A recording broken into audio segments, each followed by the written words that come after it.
I was disinvesting clients' money without their knowledge, putting it in my account without the bank knowing that I'm doing that. And I was working alone because I couldn't trust anyone when it comes to that.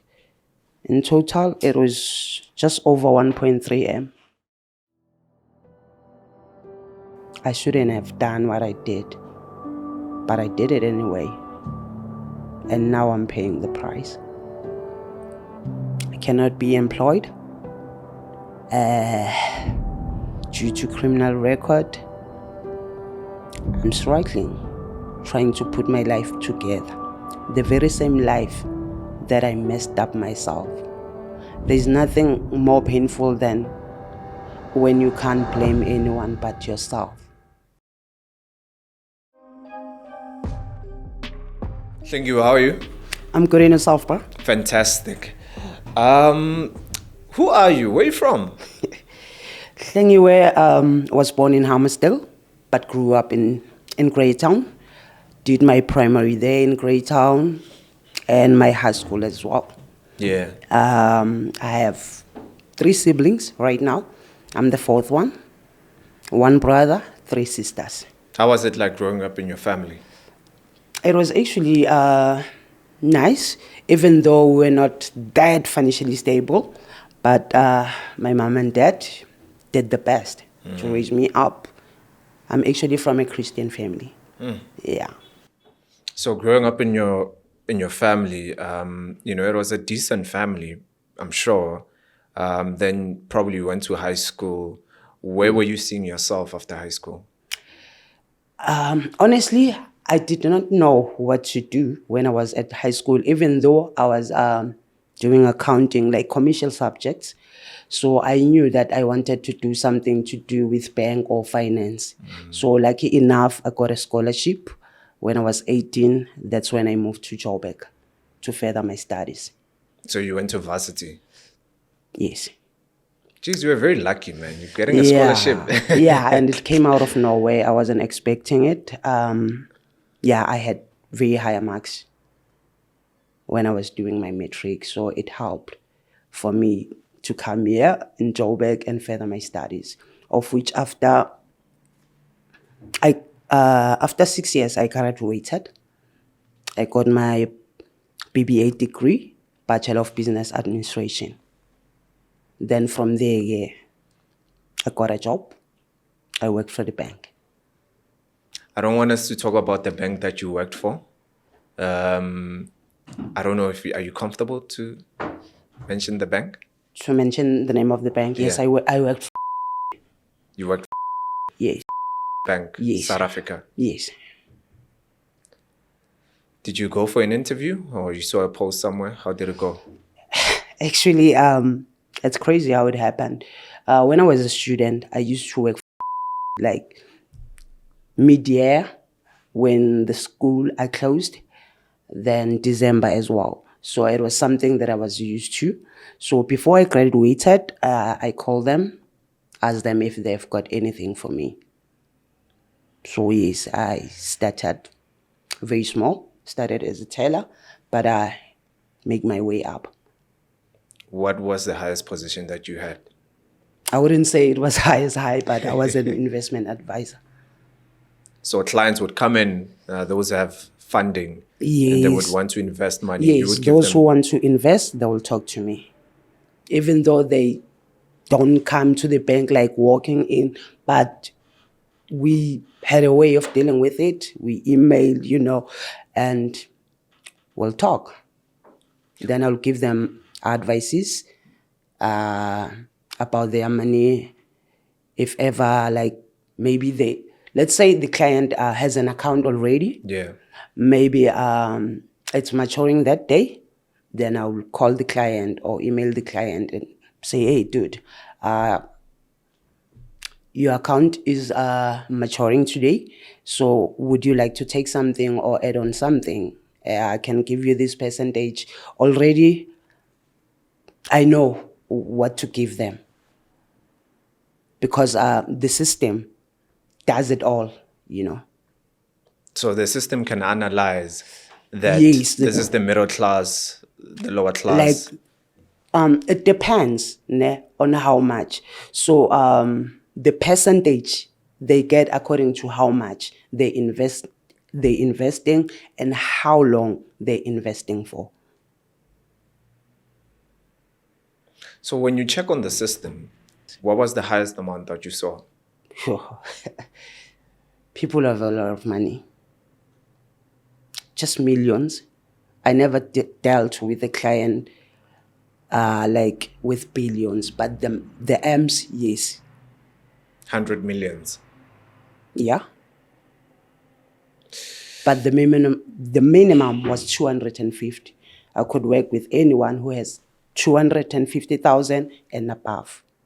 Let's talk about what really happened, basically. What was happening in the procedure of you getting to do what you did? I was stressed at the moment. I was dealing with a lot personally. Yeah.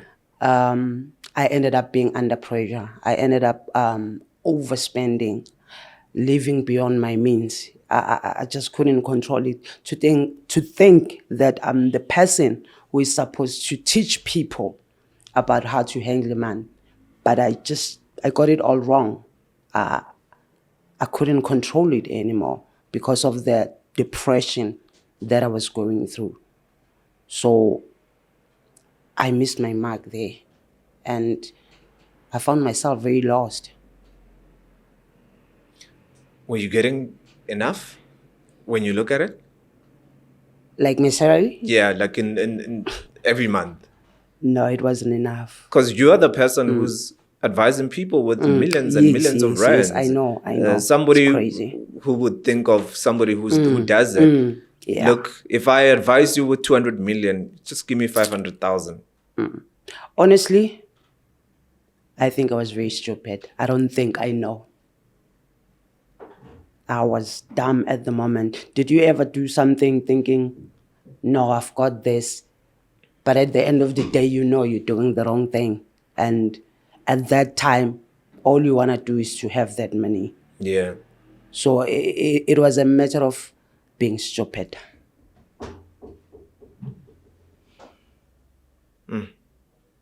Yeah. Take me through the process of what you were doing at the bank. I was disinvesting clients' money without their knowledge and putting it in my account. That was happening. Yes, it was my job to disinvest, but with clients' permission, not with my only doing. So I was just doing it in my own way without the bank knowing that I'm doing that. And I was working alone because I couldn't trust anyone when it comes to that. Tell me about the first client that you, can I use the word scammed? Yeah.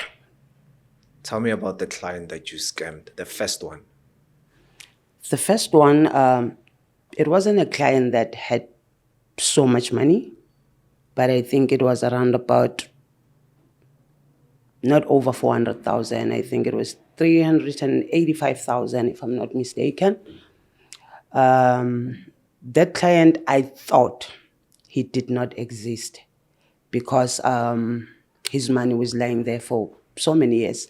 And every time when I tried to reach out, I couldn't find them. And it was just lying there for over 10 years. When I check on the system, this person hasn't done nothing on this account. Obviously, the person is dead. Or because we South African, we normally check on our money. We don't leave any money unattended. So every time when it matures, I will know it's still there. It's still there. Then temptation came. So there was no activity happening No onto the activity account. for over 10 years. So I thought there was never going to be an activity in that account. So that's why I did that. I took it. Did you take all of it? I was taking it like, not like all of it at the Yeah. same time. Yeah. Maybe it was over few transactions, maybe 6 or 7. I'm not sure. Look, I'm not here to judge you. And why I'm saying that is because, firstly, let me just say this. What you did was wrong. But number two, I look at what pushed you to do that, because you were feeling pressure. Yes. You were living beyond your means. The money that you were getting was not enough. And here you have the power and the authority to do transactions from one account to the next account. Yes. That's correct. So nobody noticed, even the system itself. Does it not leave some sort of like a coding that money left from here into this other account? There was, I was good in covering my tracks. There was, because I would say I had, I think, 2 audits that I actually passed. And it was a lot to cover that thing up, because I would like fake signatures, fake emails that will correspond with what I've done. So there was no way they could have checked each and every account that I send money to, if it's for the client or not. They will think it is what the client needed. So it wasn't easy for them to figure it out. During the process of you continuing to, scamming other clients, did you get to a point whereby you are comfortable? Your lifestyle is changing now. You're buying sneakers, probably buying a car, Yes, there was a point whereby I was comfortable and my lifestyle was changing. What are some of the things that you bought? A car, but I wasn't buying the expensive things because I didn't want people to see that. So I was lying low. I was Yeah. lying low. If I wanna spend, I would be like out somewhere they wouldn't even know I am. I was just keeping my life normal to the eyes of people, so that they will say, it's her salary. She can afford this. Before we continue, I want us to talk about the temptation that you guys face, especially the people that are working at the bank. How is that temptation feeling like? It's always there. Okay, for me now, not that it was always there. At some point, yeah, I got tempted. Yeah. And I'm not the only one, because if I remember correctly, there are some people who got arrested before me, or who got in activities like I did, even though it's not the same way that I've done it. But there are people getting tempted. Yeah. So I was one of them. Temptation was too much. And with everything that I was going through, it was like, let me do it. It was a lot. It was a lot. But I knew deep down that if I get caught, Going to jail. I'm finished. Career it's out. When you're in a financial industry, banking or whatsoever, you'll never work there once you have a criminal record. You live with that criminal record. Even if it's not finance, most of the organization, they don't hire people with criminal record. So when you do that, you already know that, but there's this thing that's pushing you. That was pushing me. Let me talk about me. Yeah. That, man, yeah, fun. It was a lot, especially health-wise for me. When at that stage whereby you feel like you're gonna die anyway. So I was feeling that pressure, and I thought, let me at least have fun. Let me at least have fun. Whatever happens to me, at least if I know that I've enjoyed life, it will be a better death. Were you not thinking of your family? I was, but at that time, I was just putting myself first. I was very selfish at that time. All I thought about was me and my life.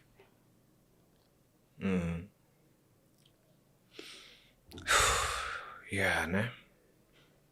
Let's talk about the day when they actually found out that somebody is busy taking out money, transferring money from this account into that account. What happened then?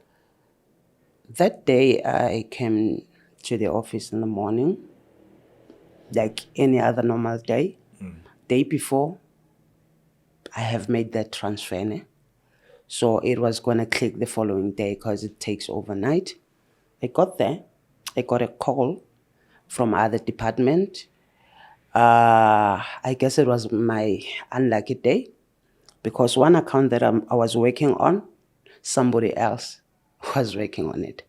And it was not the same account. The accounts that I was defrauding were inactive accounts, actually. There were no activities. I would be sure that nobody is going to look for it. And it was like that, really. So this person, my colleague from another branch,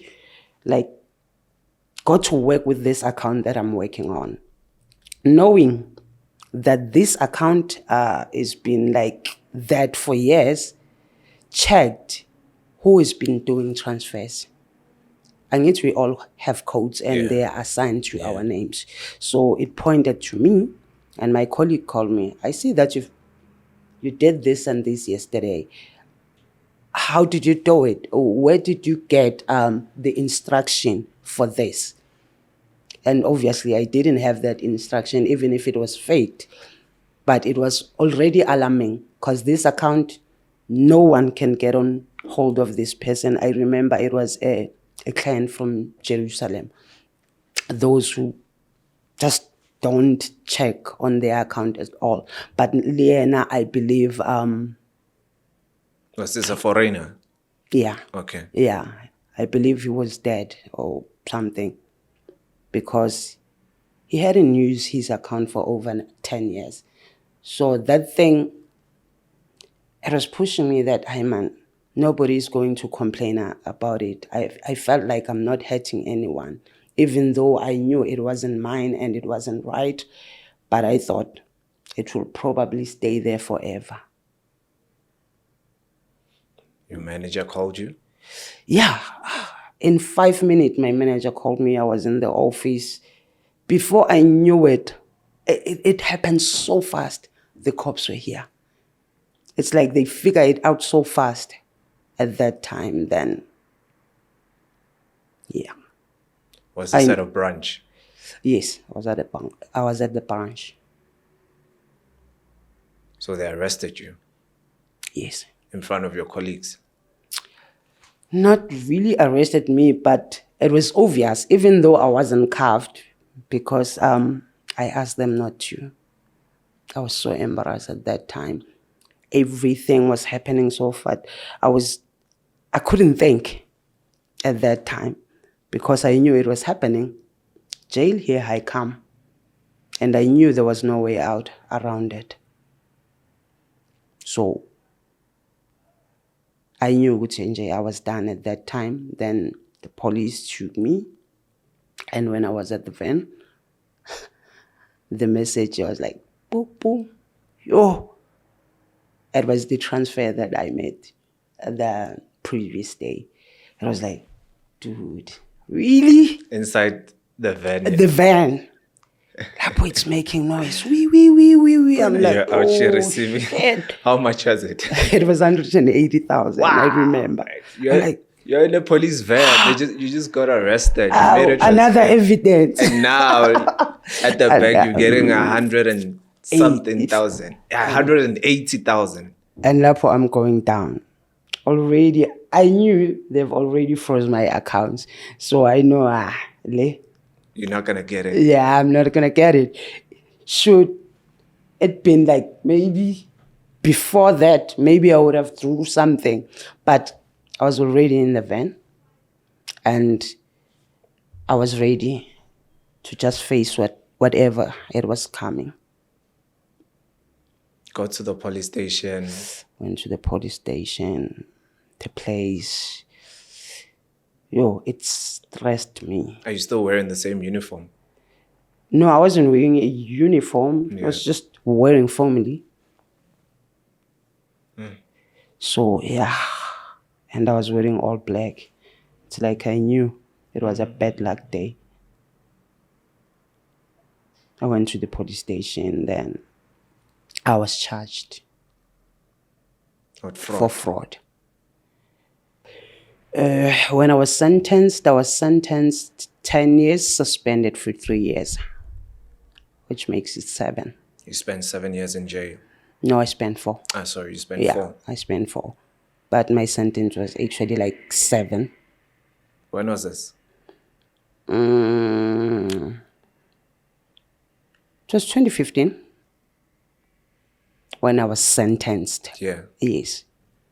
2015, 16, 17, 18, 19. Yeah, I came out 2019.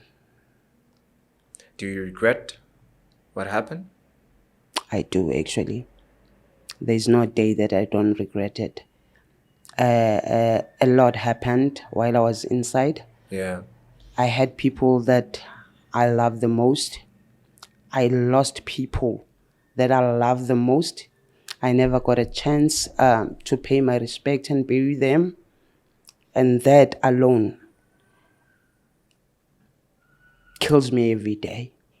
I try to forgive myself, but it is so hard. Knowing that I shouldn't have done what I did. But I did it anyway. And now I'm paying the price. I cannot be employed due to criminal record.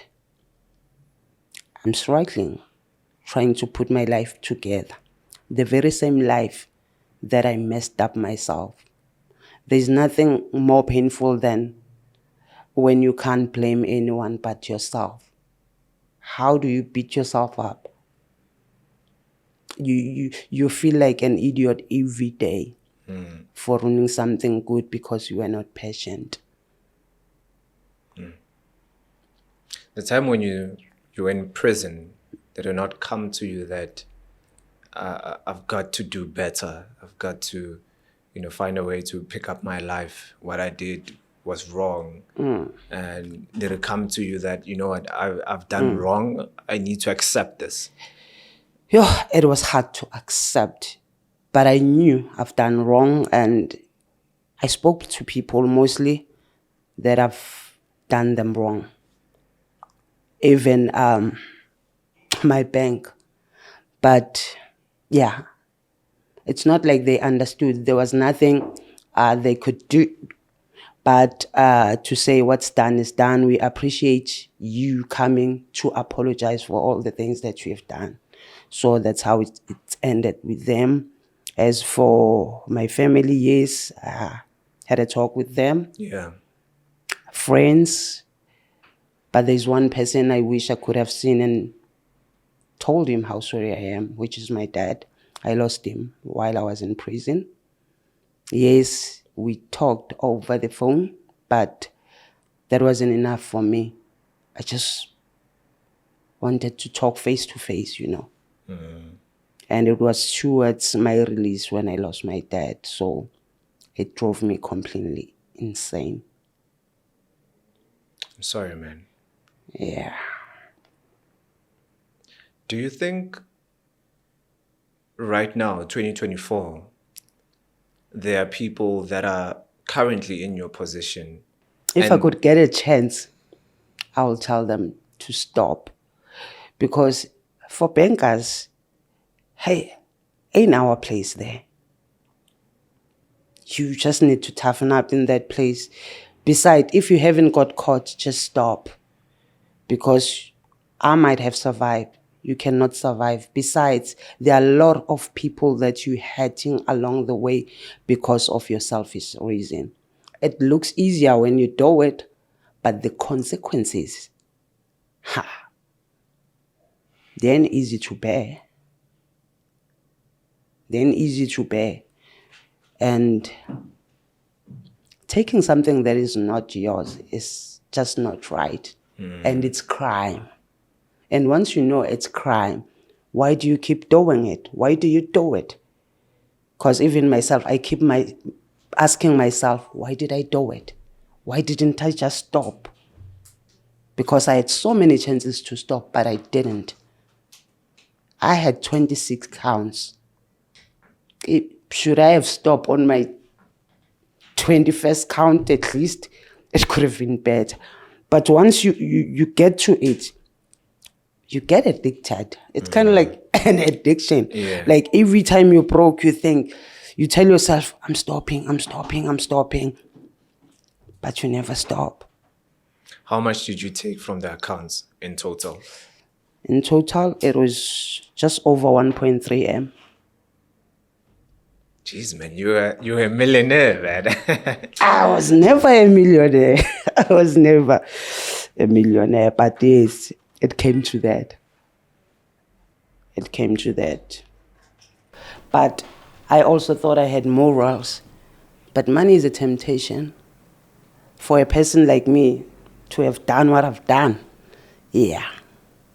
Money changes most people.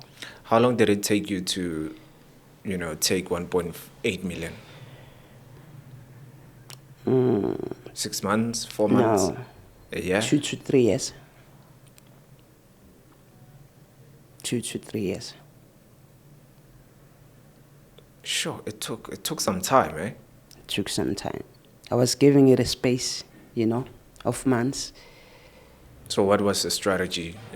January, you take... Maybe... No, I didn't have a strategy. I'll take something that I know it's going to last me for a couple of months before I could do it again. Do you think if maybe you did one transfer that we're not going to find out? I think so. If it was just one, even if it was two, they were never going to find out. And how secured are these banks, guys? They are secured. It's us who works for bank who mess it all up. Would you go back into the banking system?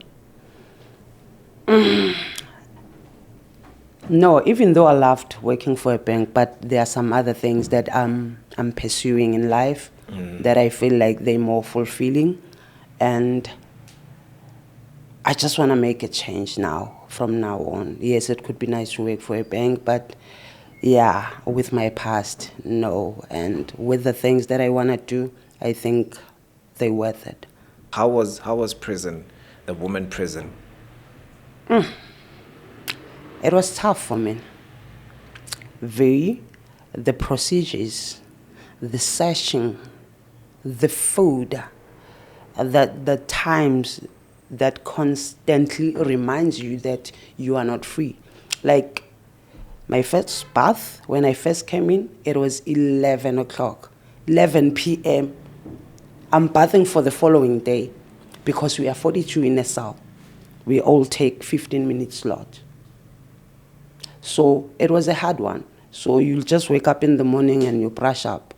You'll wake up in the morning and you go get your porridge and you stand in a queue for a very long time for a porridge. And probably 2 slices of bread and whatsoever that they provide food during the day. You eat pap every day. And I'm not a pap person. But I had to adjust. Yeah, and it doesn't taste very nice. Is it a safe place? It's not safe in prison. People fight a lot every day. So if you have a problem with someone, they might do something while you're sleeping. So you don't sleep comfortably, knowing that somebody might do something to you. You put yourself in a danger position just by being in prison. People will get mad at you, not because you started a fight or something, just for the heck of it. Just for the heck of it. What were you doing to survive? Stay out of trouble. Mostly, I used to stay at the library a lot. I used to read a lot from inside or sing with the other guys. I ended up joining drama just to keep myself busy. It's not a nice place, eh? Not at all. I'm sure you were very excited when you were coming out. Yo, I was very excited. I couldn't wait. It was the longest 3 months after I got the date that I'm going out, because I just wanted to go home.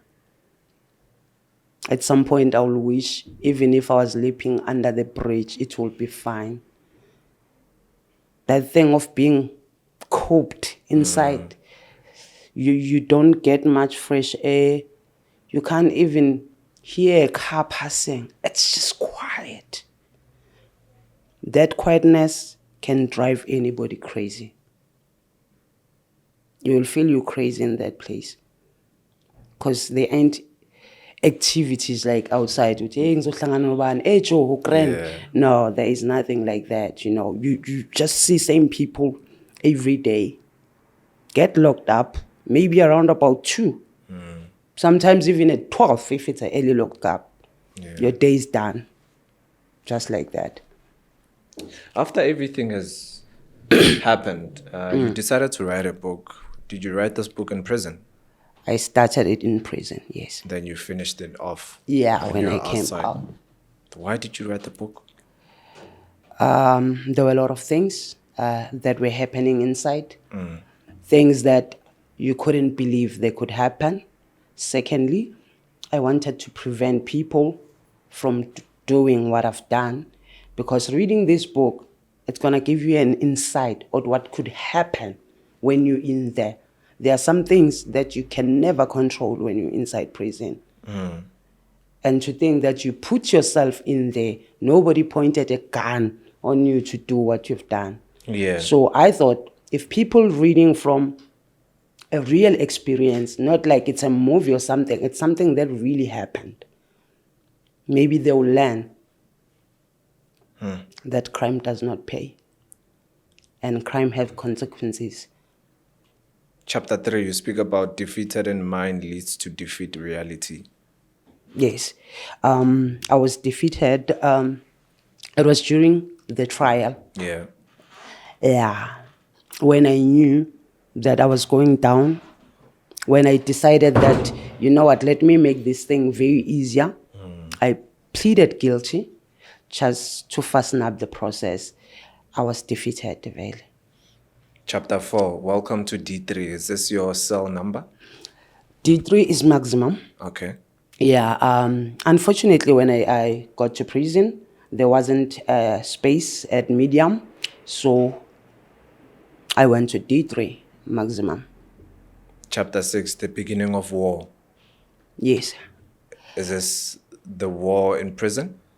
Yes. I was in war, but it wasn't a physical war. Okay. It was a spiritual war. At some point, I was recruited by devil worshippers, and I didn't know how to handle it. Because for one, to fight spiritually, you have to be spiritually awakened. So I was living with prayer only. I could pray like I'm crazy. Because you can't fight a person who is fighting you spiritually. And it was the first time for me to even know that this is happening and this is real.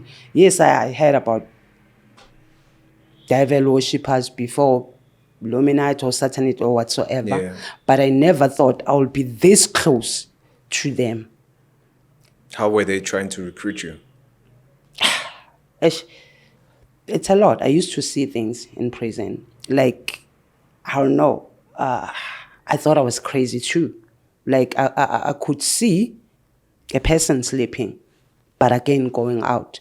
Like, see the things that I'm not supposed to see. So when they realized that I could see things that I'm not supposed to see, then they talked to me. But unfortunately, I couldn't agree. Then the attacks started. So you could see somebody sleeping in a cell, and all of a sudden they're standing up Yes. and walking out They through would a be like cell. sleeping dead.